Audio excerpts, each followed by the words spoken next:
Au Niger, depuis la fermeture des frontières en raison du coronavirus, des centaines de migrants sont hébergés dans les centres de transit et sites de quarantaine. Pour accueillir les migrants expulsés, un dispositif est mis en place à Assamaka, à la frontière avec l'Algérie.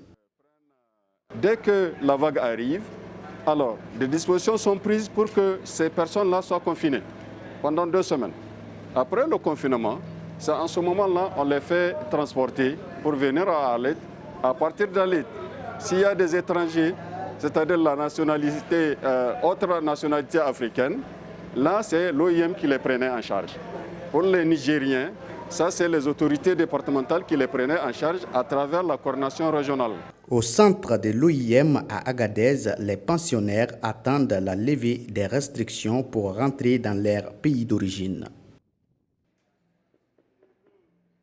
Les regardez vous-même, vous voyez, vous venez de filmer là où nous vivons actuellement. C'est un peu critique. Malgré on peut féliciter l'autorité du Niger parce qu'il nous a accueillis. Malgré nous sommes des étrangers, de l'autre côté on peut les féliciter. Mais à propos des prothèses, des kits, là où nous sommes d'être isolés 1 par 1, il n'y a pas ça ici. Et cette maladie vient de l'oxygène, ça vient du vent. Tu peux respirer, tu pourras être contaminé sans te rendre compte. Bon, on peut dire vraiment, nous on remercie d'abord Dieu parce que jusqu'à présent, il n'y a aucun cas, rien n'est signalé. Ça, c'est la puissance de Dieu. So you see, the world, they should help us to leave this place. We are here now for 90 days. 90 days.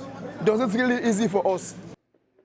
Pour leur retour, l'Organisation internationale pour les migrations plaide pour la mise en place des couloirs humanitaires.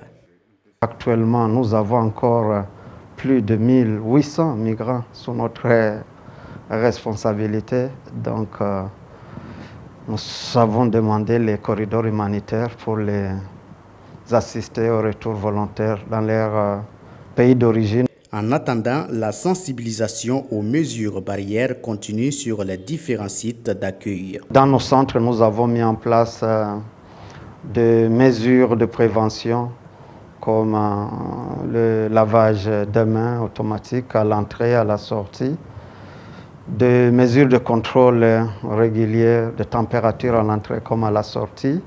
Et les migrants ont été appelés à observer les gestes barrières comme ne pas se saluer, respecter la distanciation physique de 1 mètre. On ne peut pas dire qu'on peut